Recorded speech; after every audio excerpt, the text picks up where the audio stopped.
Hi guys! We're trying this again. So, tonight we have John Whytock on. We're gonna try this again. Hopefully he can get on here. I'm just gonna kinda, let's see. Okay. Hi Damien! Let's see, we are doing our annual Art Talk Tuesday with John Whytock. Yeah, okay. So we're trying to bring John on. He should be getting on here in a second. Let's see. Oh, here we go.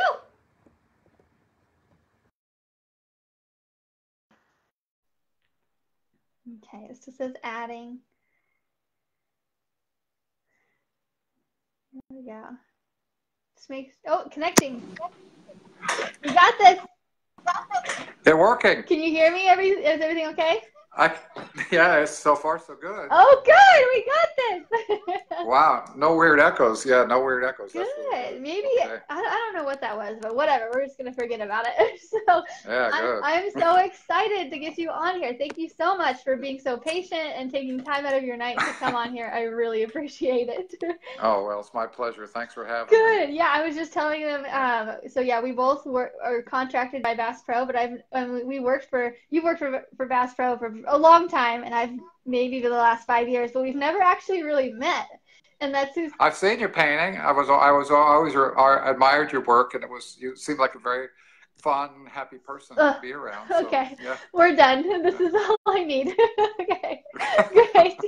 Yeah, no, so whenever I first started Bass Pro, I always knew who you were because people were like, John Whytock, John Whytock. I was like, who is this person? And so I finally got to see your work, and I was like, all right, yeah, I guess he lives up to his reputation. Oh well, thank you. That's nice, yeah. as long as that was the good side of the reputation. Oh yeah, for sure. Nothing but amazing things said, for sure. But yeah, that's cool. Your work is amazing. And I was just kind of chatting with some of the girls, Rachel and all of them in here. Your website is johnwhytockart.com, and I'll post that in the comments so people can actually see your super detailed experience work. It is how much patience you have on there. I'm just like, man. That's the main ingredient. Yeah, you gotta really struggle. I've been working on a portrait it took me, well, I've been working on another portrait, but the first one I'm talking about took me a month to paint.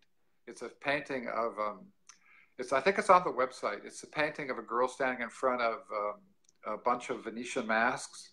And so all the Venetian masks are super high detail, and of course the girl's high detail. And wow. It's not a very big painting. It's 20 by 24, but it took me almost a month to paint it. So these things take time, you know. So, and I tend to be a bit of a perfectionist.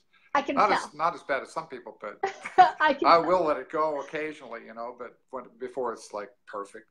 But yeah, sometimes it's tough, you know. When you as an artist know that you are subject to your own taste. Yeah. You know, and what you will let go and what you won't let go. And sometimes your eye just won't cooperate, and you have to keep working at it until finally you can get it. So sometimes I tell my students when I'm doing workshops, that's why they call it painting, you know, because it can be. It's such a difficult. So it could be such a difficult thing. It is. Anyway. It really is. Yeah. Emily Million and I are working on a big mural right now, and we're just like, it's pain to go through it. We're just like, this is tough. And then we haven't had a project that's been like tough in a while. And so it's like, it knocks us down. But yeah, it makes me feel better actually a little bit that you're like, that you kind of struggle with it a little bit too. So I'm like, okay, this is normal. This is part of it. Well, you know, one of the questions that I saw that you normally ask your guests is what one thing you don't want to do without when you're painting. Yeah. And one of those things is good reference, because I know that in a good photograph or a good something that will let me know what it is I'm supposed to paint. Because especially when you're doing a mural, sometimes you have to put so much in that you have no idea. You have to go from one element to another, and there might be 10 feet by 10 feet in there that you have to fake. And that's really stressful to try to make it work, trying to almost play God and make nature, kind of fake nature. it can be really stressful. So I don't know if that's what you guys are going through, but Yeah. I go through that a lot. Good. And So, it just makes me feel better knowing that we're not the only ones. But yeah, that's exactly we're literally making up a land. Like we're this land that we're making up doesn't exist, but it's what the client wants. And so we're like we're literally just having to make up the majority of it. So, but wow, that's tough. That can be really hard on you. It's just drawing out of your imagination, and you're creating something out of nothing, which is really cool. yeah. But it's so much easier when you have something to look at. Yes, it is. I just love that you said that too, because like even with your years of experience, you still use reference photos, and I think Oh, some people just like don't use reference photos. I think that's where we get caught up, and so you just yeah. reaffirming that makes me just it comforts me actually. That's good. Yeah. Yeah, Okay. yeah. So, so I'm just going to go with question number one on here, but most of our audience in here are aspiring artists and they're either like in the middle of starting or they haven't started or they're just kind of painting in their spare time. But I kind of want them to get to know you a little bit. Could you tell us a bit about your backstory and like what was the tipping point for you from like that took you from hobby artist to professional artist? Okay. Excuse me. Yeah. Um, well, I've been in the arts since I was 12. I'm a musician, and Oh, I gave my first concert when I was 12 years old to my eighth grade and graduating class. I was the seventh grade, and that was my gift to them. And so I was always in the arts. And so, but when I had kids, that kind of all changed because I had to really make a living. yeah. And so, but in the off times, I would draw, and I was really into just being in my own little world. I would create these drawings and pen and inks and that kind of thing. I really enjoyed that, and um, I knew that I wanted to continue to be in the arts because I was a pretty lousy carpenter, but Okay. I'm trying to remember. There's so much. I was given an opportunity to do 4 pen and inks by this guy, and I actually got $500 to do those. This is 1978, Wow. 1979, so it's a long time ago. Yeah. But and so I thought that was pretty cool to make that kind of money. Not that I was into the money part of it, because I've always been into the art part of it. Yeah. But I also had to make a living. That's such a huge ingredient. And you can't just live on your art, unfortunately. And starving artists is not too far from the truth. Most of us are. Yeah. And for me, it's always been feast or famine. But anyways, to make a long story even longer, We've got time. okay. Well, I worked for this guy for 6 months. Got completely ripped off by him. The last job I did for this particular person was 3 4 by 8 foot paintings that I got $49 a piece for, and a plus installation. So so we're talking like, well, that's kind of where I began to pay my dues. But I didn't stop paying my dues. I'm still paying my dues. But I have learned a lot. The tipping point for me was after about 6 months of getting ripped off by this guy, I had to go back to work. And so I gave God one more chance. And I said, I got a job again as a carpenter on a Thursday. And I spent a Wednesday, I was going to make calls to see if I could line up an art project so that I could make some money to feed my family. And so the first call I made was to a company called Multimedia Systems. And I said to the guy that answered the phone, I'm an artist. And he said, can you prove it? This is the very first call I made. And I said, yeah, I can prove it. He said, bring your portfolio, be here in 10 minutes. And so I was there and got a job at an hourly wage, which wasn't bad at the time. And that's where I learned to draw. But that was the turning point for me. If I hadn't gotten that job, the next day I would have gone back to work as a carpenter. And I don't know what would have happened between then and now. But that job, I was there for 2 years, and I learned to draw under some really serious guys who thought that I was a little old to be starting in an art career, so they're going to help me pay my dues, and which they did. And I became an excellent drawer by the time I left there, because they would take my precious drawings, and if they didn't tear them up, they'd put a tissue over them, redraw them, hand them back to me, and say, do it again. So I don't know if you've been through that kind of thing. Real serious, nasty art directors. But anyway, that's another thing. So I learned to draw for that in that space of time, and then The next job I had was in a mural studio where I painted murals for 5 years under some, under the authority of the guy that worked there, or the guy that owned the shop, and plus all the artists that were there were classically trained artists that I learned everything from as far as art and painting and color and tone and values and all that stuff and composition, on and on and on. So I spent 2 years learning to draw, 5 years learning to paint. That has a 7-year apprenticeship. Wow. So, which was pretty cool. That was so those two things were the main ingredients of my committing to an art career. That's amazing. Yeah. Well, I feel like I've learned a lot from like the Bass Pro crew, like Melvin and just all you guys. Like, I mean, I knew how to paint, like, but when I got on there, I thought I knew how to paint, and I got next to you guys, and I was like, oh, teach me your ways. Yeah, that's amazing. Wow. Okay. There's so much to. Sorry. No. Yeah. No, there's so much to know. I'm still learning. I got out of well, no, I'll go ahead and ask me whatever questions you want. I don't want to. Oh no, you're okay. Will be interesting. We can ramble. Okay, so okay. I'm curious about your story. So you worked. What was your next job like after that? Well, I was employed for 7 years by an hourly wage. At the mural studio, I ended up being the chief artist, the head guy. I had my own studio. I did all the custom work for this. It was the hospitality industry before the advent of computers and printing, the big printers, where we actually hand painted murals and we did hotels and restaurants and casinos and all kinds of stuff. So all over the country. Wow. And yeah, it was pretty cool. And so I whenever we'd get a job, we have like embassy suites. We did a whole bunch of embassy suites. And I would do the prototypes, and then we'd ship them over to the main studio, and the guys would copy my work and send them to the different locations. Wow. But after that job finished, I won a mural competition for the San Juan Capistrano mission. And my first job on my own was painting the Rancho room in I think it was 1986. For the Rancho room of the Mission San Juan Capistrano. And then from there, I got some more work from them. I painted 3 paintings for their soldiers' barracks, 3 4-by-8 foot paintings, and wow. A couple of maps. I even helped the archaeologist go on site to one of the old smelters that the Spanish had built in the 1700s, late 1700s, and helped discover, certain things about it. That was really fun. And I did some renderings for him. So that was my first job after the mural studio. Gosh. And then what? I'm so into your story. What happened next? What happened next? Well, then it was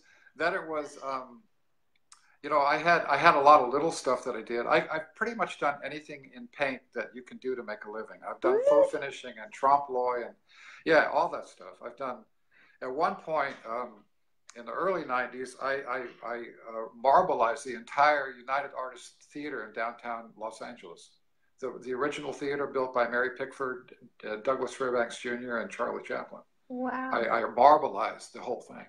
And so that was a really good job. I was making $5,000 a week in 1992. Wow. So, yeah. But it can be, like I said, feast or famine.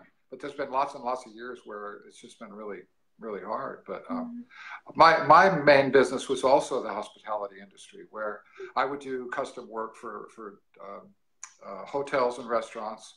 I did a restaurant for Tom Selleck in Hawaii.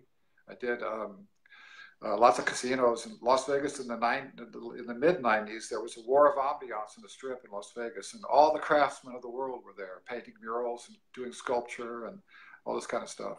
And I had at one time on the Strip in Las Vegas 150 different murals in the major casinos, in the registration areas. So, and the way you get those jobs is, well, back in the day, now I don't know what's going on today because there's so much competition. Everybody's an artist, everybody's a muralist. And so it's just like, in those days, you could pretty much nail down about between $55 and $65 a square foot for a mural.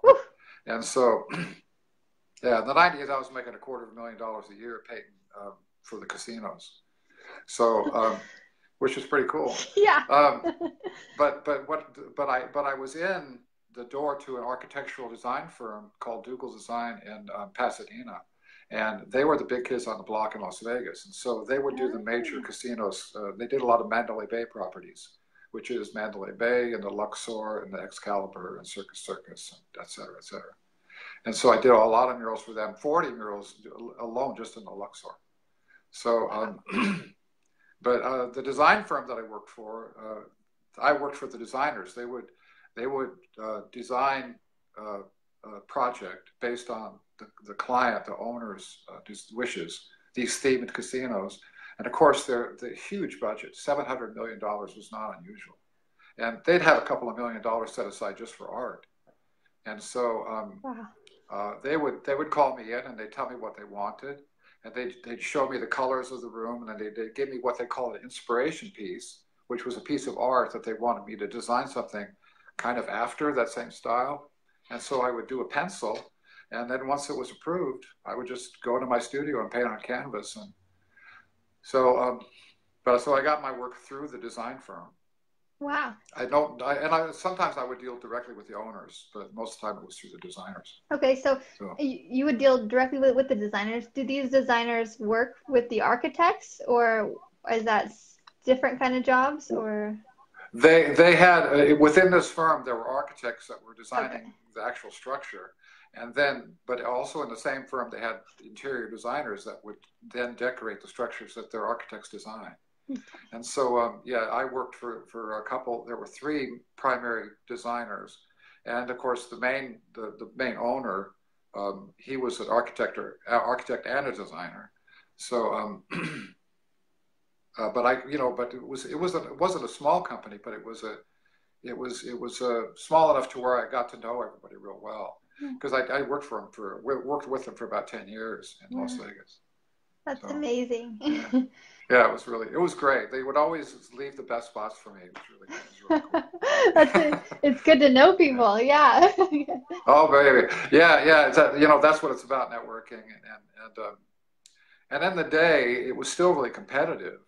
And that's the other thing that, when you walk through Bass Pro and you say, I want to know what you guys know, that kind of thing, and teach me how to paint. That's the way it was for me, too, because my competition was these major studios, the Evergreen Studio from New York, there's the Art Studio from San Francisco. These are big studios with all kinds of really talented artists that were trying to get the same jobs I was trying to get. And so, because there was so much work there. Have you seen the casino, the Venetian in Las Vegas? Yes. Have you seen the ceilings and all the painting? Yes. I did a lot of that. Really? But so did a lot of the other studios. Yeah. That's amazing. So I had heard that you or maybe Pietro as well had done some stuff in Vegas. So like when I talk to anybody about Bass Pro, I'm like, I work with the guys who did stuff in Vegas. But I never knew exactly where you were. And so that's really interesting. My sister-in-law lives in Vegas, and so next time we go there, I'm going to be like, we're going to the Venetian. We're just going to go check this out. Yeah, this is great. There's some great art. Most of us copied the artist Tiepolo. Okay. He's an Italian fresco painter in the 17th century. Oh. And so those are all copies. Most of the art of the Venetian. Yeah. Wow. Yep. Oh, good to know. That's awesome. Well, yeah. Were there good reference photos for that? Oh, yeah. They're killer reference photos, yeah. We just had to copy good old Tiepolo, which, it's easy. It's just to roll off the tongue to copy Tiepolo, but it's harder than it sounds, of course, when you got to copy a master, and try to get it right, so. But, yeah, I did. I don't know that there's a lot of my murals left. A lot of them have been destroyed or have been taken down. They were on canvas. Oh. Everything I painted in Las Vegas was on canvas. Wow. Okay, so you paint it like in your studio in Missouri, and then you ship them? I was in a studio in California. Okay. Yeah, I came from California to do the projects here in Missouri in 2011. Oh. So I'm a California boy. Wow. City boy. That's cool. Yeah, this is really cool. Yeah. Now in the country. It's quite a transition. Yeah. Oh man, yeah, it's lovely. Yes, good. Okay, so do you install them, or do you have help installing them? I have installed them, but most of the time I would hire somebody to install them. Okay. I had a friend that installed them, a wallpaper hanger. Oh, that's so interesting. Danny. I'm so interested in Yeah. everything you're saying. Oh, really? Yeah. It was in the day. It was quite a production. I would paint the painting, and of course, I'd have a deadline. What would happen was I go meet the designers, find out what they wanted, do the design, get it approved, get a down payment from usually a third if it was a big job. Okay. It wasn't unusual to get $60,000, $70,000 jobs in the studio for years. Wow. It was not unusual. Sometimes they were even more than that. Sometimes they were less than that. But I had a studio that would handle a 16-foot by 30-foot canvas, and so I stretched my canvas, and I had found a really good way to do that. And if you ever want to know, let me know. I'll tell you. Okay. Yeah. How to stretch a 30-foot canvas and prime it within a couple of hours. Okay. I'll just come over. It's fine. Okay. Yeah. Okay. Yeah. It's a really neat system. Yeah. But then I paint it, and then of course there's always a deadline. And I roll it up, take it to Vegas, and drop it off, and they'd install it, and then inevitably there would be a scratch or something, and so I'd have to go and touch it up, and spend a couple of days touching it up, and go and pick up my check and go back home. Wow. So I didn't have to spend any time in Vegas. I just did everything in my Big Bear studio in Southern California. That sounds amazing. Not leaving the studio all day sounds amazing. It was great. Plus I lived in the forest, so I could, in the wintertime, the snow would fall, and I'd be in my studio listening to music, and the dog would be sitting by the door, and I'd be painting, and I'd have friends come over, and they could talk while I painted. It was a neat thing. I'm looking forward to doing that again, because I miss my big studio in Big Bear. Yes. Yeah. That sounds amazing. Okay. Yeah, it was cool. Awesome. Okay. So, I'm just going to get to the second question real quick. What makes up your typical work day nowadays? Like, how many hours do you spend painting per day? Well, I asked my wife that this morning, and she said, well, between 8 and 10 a day. Wow. Usually 5 to 6 days a week. Wow. Yeah, today I worked for 8 hours. That's that Bass Pro schedule you've got going on. It's like 10-hour days, 8-hour days. Wow. That's man, that doing those stores was murder. I did stores for Bass Pro for a couple of years, and it was just murder. It is. You've done it, right? I know you've done it quite a bit, right? It is. It's great. Hard. It's hard. It really is. It's really hard, but it's like rewarding at the end of it too, and a paycheck is great. So, that is helpful, yeah. Let's see. Can you talk us through your painting process? Like, are there any methods or techniques that you've picked up through your years of experience? Like, do you draw it first? What do you do? Well, if I'm really serious about it and want to do it super right, like a lot of times I'm just kind of in a hurry, so I'll find something that's pleasant, and I'll find a photo, and I'll work from the photo, or sometimes a lot of times I'll enhance the photo, or I'll take several shots of different things and put them all together. But I did a lot of copies of Norman Rockwell when I was working for the mural studio in the beginning of my thing back in the 80s, and so I read about all his processes, and so I kind of adopted his process of doing a painting, which is what he would do would, of course, come up with an idea first, the germ of an idea, and then do thumbnails, which are just little squares, and you get your design down, and you figure out where all the elements of your paintings are going to go once you got your idea. And then when you figured out your little thumbnail sketch and the basics, then, of course, you depending on your subject matter, you get your reference together. And I always, when I was doing the Vegas stuff, or when I do my own murals, I always photograph my own models, and I always go to the site and I take pictures of the landscape or the buildings or whatever it is I'm going to be painting, whether it's an interior or an exterior or something like that. Yeah. And then when it's all assembled, then I'll come back and I'll do a larger sketch, a drawing. And sometimes I'll do a super detailed drawing with pencil, and I'll make a Xerox copy of it, several Xerox copy, a regular copy. I'll print up several black and whites. Mm-hmm. Sorry to say Xerox copy, that's like ancient, but so print up several black and whites, and then I will work out my color palette on those black and whites, and just design the color and the way it's going to work. Yeah. And then once it's thoroughly planned like that, I'll either draw it onto my canvas or I'll project it onto my canvas, whichever I can do. Sometimes, like at Bass Pro, you can't use a projector. So I don't recommend using a projector unless you can draw. If you can draw, go ahead and use a projector. It cuts your time in a quarter. You spend quarter of the time drawing as you would as, you know, spending hours laboring over a drawing. Yeah. But if you don't know how to draw, don't use a projector.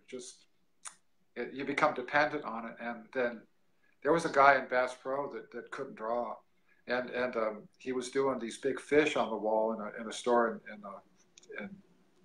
the East Coast, and he had to project in his hotel room at night and cut out templates. Oh. And then he'd take the templates to the store and he'd draw them onto the wall because he couldn't draw. Oh. And so I'm just saying, use a projector if you have to, but not if you can't draw. Learn how to draw. That's really important. It is. That is the spine. That is the skeleton of good painting is drawing. Yeah. And you know what a body looks like without a skeleton. So. I pictured that in my head. It'll be kind of a blob. Yes. Right. So yeah, good drawing is really essential. So. Yeah, definitely, for sure. So I see a little painting right behind you. Is that Adam Wilkin? Is that? It is. Yeah. It is Adam. Let me adjust the thing. Yeah, that's Adam. Yeah. He was kind enough to model for me. This painting was just accepted into the IG, the International Guild of Realists show that comes up in Washington, D.C. In September. Wow. Out of 450 paintings, this was accepted along with about 90 others. So, with other people, I mean. Dang. So, and Adam was kind enough to model for me. What a guy. Yes. Yeah. You want to closer up? Sure, yeah, that'd be great. Yeah. I'm like putting my face close to the thing.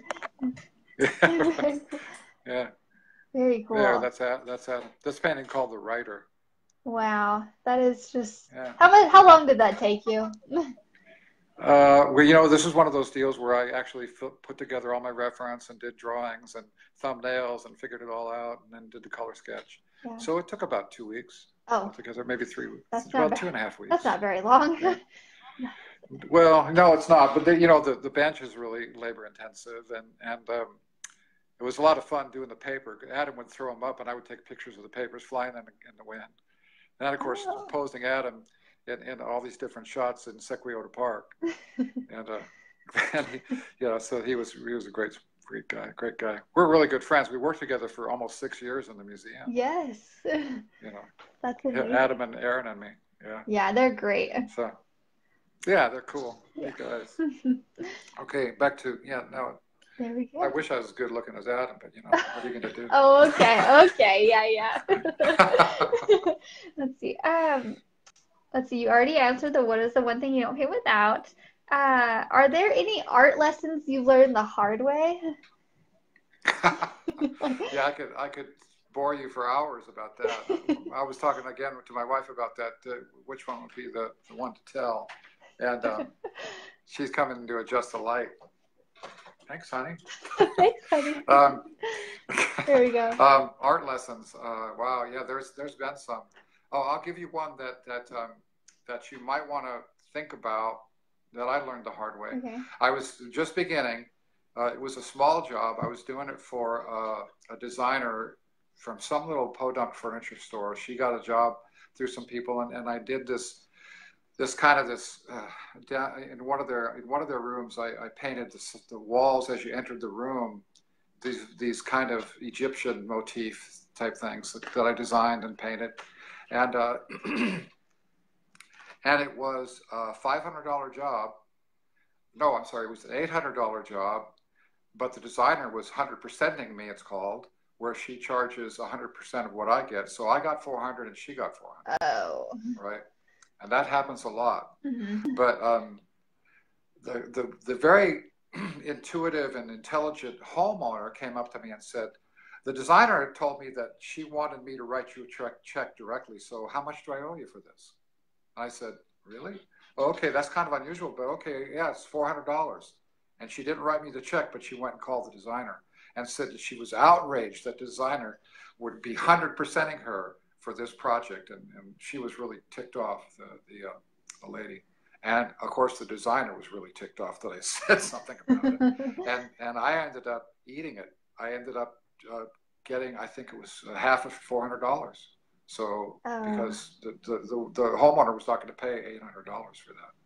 So wow. so I learned my lesson to number one, you know, it's really hard to negotiate prices when they've got all the chips and you don't have any money and you're hungry. But so you've got to kind of take what you can get. But the other thing is to keep your mouth shut, you know, and let the designer and the client hash it out and stay out of that. So that was one lesson learned, you know. It was a hard one. But there's been plenty of hard lessons. That's a pretty Yeah. good lesson, I think. Yes. Mm-hmm. Just yeah. Another good. Yeah. Let me just give you one more. Sure, please do. Uh, I was working with a designer in it was a Luxor, and I'd done a whole lot of work already for the Luxor, and this new designer came onto the scene, and she was really trying to throw her weight around, and she thought that by kind of oppressing me that would help her image, and so she was really difficult to work with, and I finally ended up finding what it was she wanted, and I provided her with photographic reference, and I even made a comprehensive, a comp for her. Do you know what that is? Yeah. It's a small version of the painting. Oh, okay. They used to call comps, Okay. or they used to call them maquettes as well, okay. Which is a misnomer because maquette actually means a three-dimensional model. But so they call them maquettes or comps. So they made a comp for this woman, and I showed it to her. Anyway, to make a long story short, I kept all this documented in emails. Yeah. Fortunately, I did, because when the owner of the Mandalay Bay saw that, or the Luxor saw that mural, he said, "Take this out of here. This is the ugliest thing I've ever seen in my life. Get rid of it now." And so he was really angry. He called me and said, "What the hell are you thinking?" Yeah. You know. And so I had to provide them with all the detailed information that this designer gave me, and all the approvals. And yes, this is what I want. No, this is what I don't want. And that way, I saved my bacon. Because they were my main client, and that designer lost her job because of that. Oh. But she wanted to blame it on me, saying that I went rogue on him and all that kind of stuff, and passed the buck. So I had the emails to prove that I was not the one that messed up. Wow. So always keep everything in writing. Yeah. Yeah, that's right. Yes. Yeah. Wow. Yeah. Keep a good record. Yeah. Yes, no doubt. That's crazy. I feel like artists, I guess with a lot of professions too, they're like, every artist I talk to, it's something about financials that they're like, oh, yep, I got screwed over, or whatever the term is, too, on money, on this and that. It's always something like that. It's so sad. But yeah, we're notoriously poor business people. Yes, that's so true. Myself included. Yeah, it's all learning the hard way. Yeah. Do you have a favorite past project? Yeah, there's been a bunch of them. You know, the museum, the Wonders of Wildlife. Oh, yeah. That's a really cool project because, you know, with hotels and restaurants and casinos, I've watched so many of my paintings be destroyed over the years. I've seen a 40 by 17-foot mural in Mandalay Bay Shark Reef mural that I painted, rolled out with paint so they could project ads onto that wall. Ah. So it's really nice to know that my paintings in the Wonders of Wildlife are going to be there for a long time. Yeah. And so that's rewarding, you know. Plus the NRA Museum, I did a bunch in there too. So yeah. The what museum you said? The NRA Sporting Arms Museum in the actual store, Bass Pro. Oh. Plus, I did the ceiling in the Bass Pro too. All the animals on the ceiling. Oh, cool. So, oh, really? Wait, yes. Did you paint them on the ceiling? No, I painted them on canvas, okay. 7-foot by 10-foot canvas. Okay. And then they blew them up 300%, I think it was. Wow. So they were super tight paintings. Yeah. But I spent a year doing that before I got to the museum. Wow. Just here painting. Yeah. Do you know Bob? Did you know Bob Sobchak? No, I got there right after Bob. So yeah. Okay. But yeah. Yeah. He was the one who called me out and called me out here to Missouri, and he's a great guy, a really talented artist. Yeah. And really intelligent guy, and very creative. He was the creative, one of the creative minds behind the museum that really developed a lot of the, you know, Johnny Morris's vision. Bob was the one who actually developed it. So cool. So, Yeah, There's yeah, so he much, was really, yeah, there's so much that goes on yeah. with making something like that. And if any of you guys don't know, the Wonders of Wildlife here in Missouri is like it's now the world's best new aquarium this past year, right? It's Yeah, something like that. impressive. If anybody's taking a road trip through the Midwest, stop at the Wonders of Wildlife because it is so cool and you'll get to see all of John's paintings. But yeah. That's right. I did 18 dioramas, and you can see 16 of them, 16 and a half. Okay. Okay. Yeah.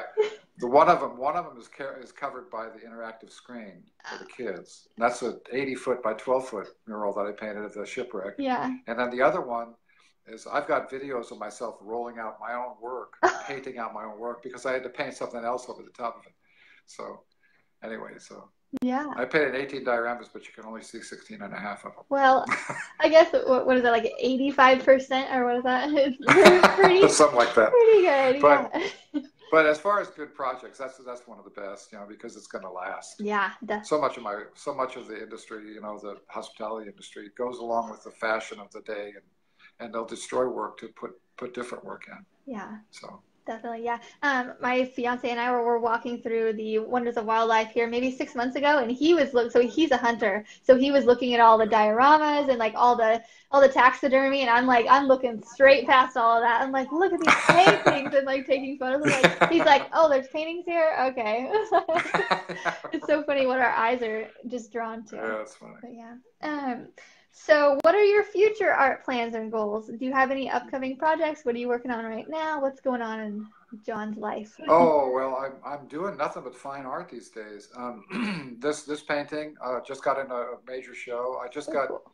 two other paintings accepted into the ARC, the ARC show, Art Renewal Center. Okay. I just got a painting accepted, or just got returned. In fact, it was this painting. Was in the Oil Painters of America exhibition in St. George. So I'm just rolling along in the fine art world. I'm in 3 galleries, two really cool galleries, one in St. Louis and one in Tulsa, Oklahoma, and I'm still building up a repertoire of paintings to get into other galleries. But that's my main thrust right now is doing the fine art thing, which is really nice to be able to do the paintings you want to do for a change. Yes. Not somebody else's stuff. Yes.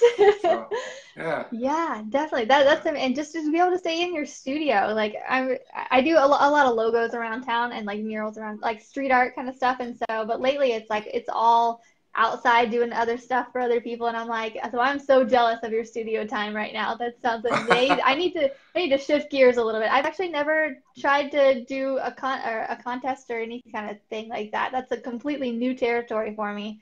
It's exciting. It's Is it? exciting. In fact, it will really tighten you up too, or it'll tighten up your style, and because the competition is fierce out there Yeah. in the fine art.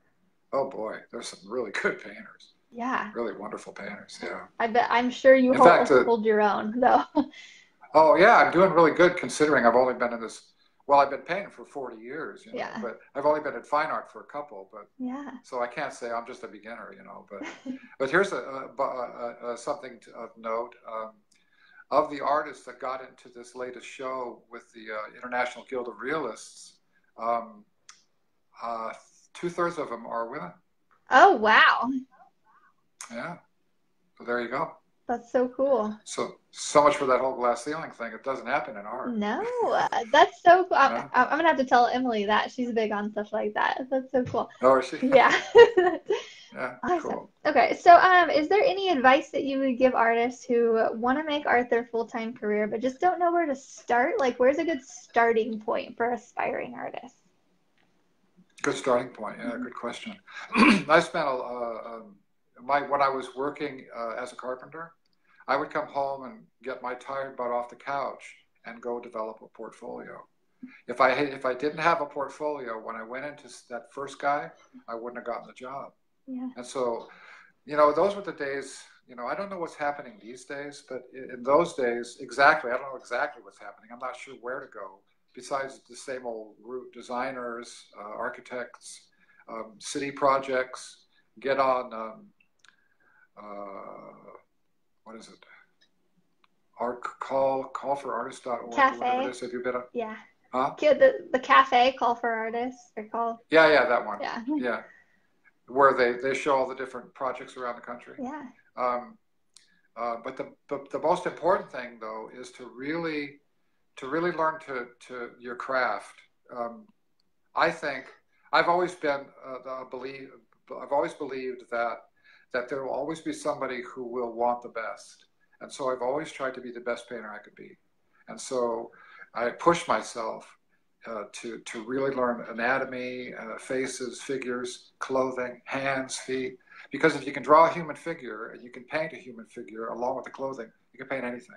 Very true. So, because it's the most difficult thing. And not that I want to be a portrait artist, but I could be. I was a portrait artist for a few years. Did portraits at the Renaissance Fair, live sittings, but in Conte crayon.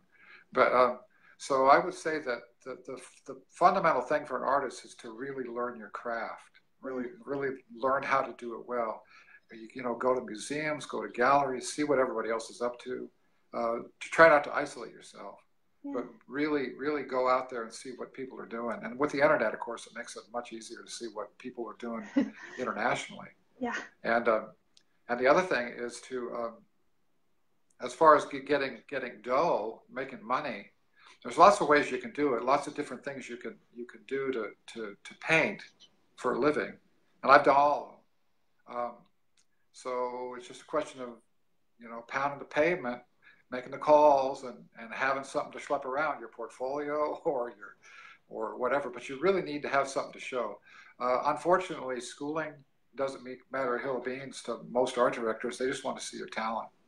They don't care if you went to Harvard and graduated with an MFA and you know, or some other heavy duty thing. If you can't draw, they're not going to use you. Yeah. You know, so. Definitely. Yeah, nobody ever, you know, in all my years of showing my portfolio, nobody ever asked me what school I went to. Same, you know, same. Yeah. Like, interesting, huh? Yeah, it is. I mean, yeah. Okay. Yeah. Well, I mean, if you go to an art school, of course, that's a whole different ball game. But most colleges nowadays teach more about theory and about modern art and those crazy things, as opposed to how to actually produce quality art. That is very, very true. Yeah, I feel like I got taught like how to think of stuff to paint and like theories behind it, but like the actual painting, it was not as much. But I mean, yeah, I don't know.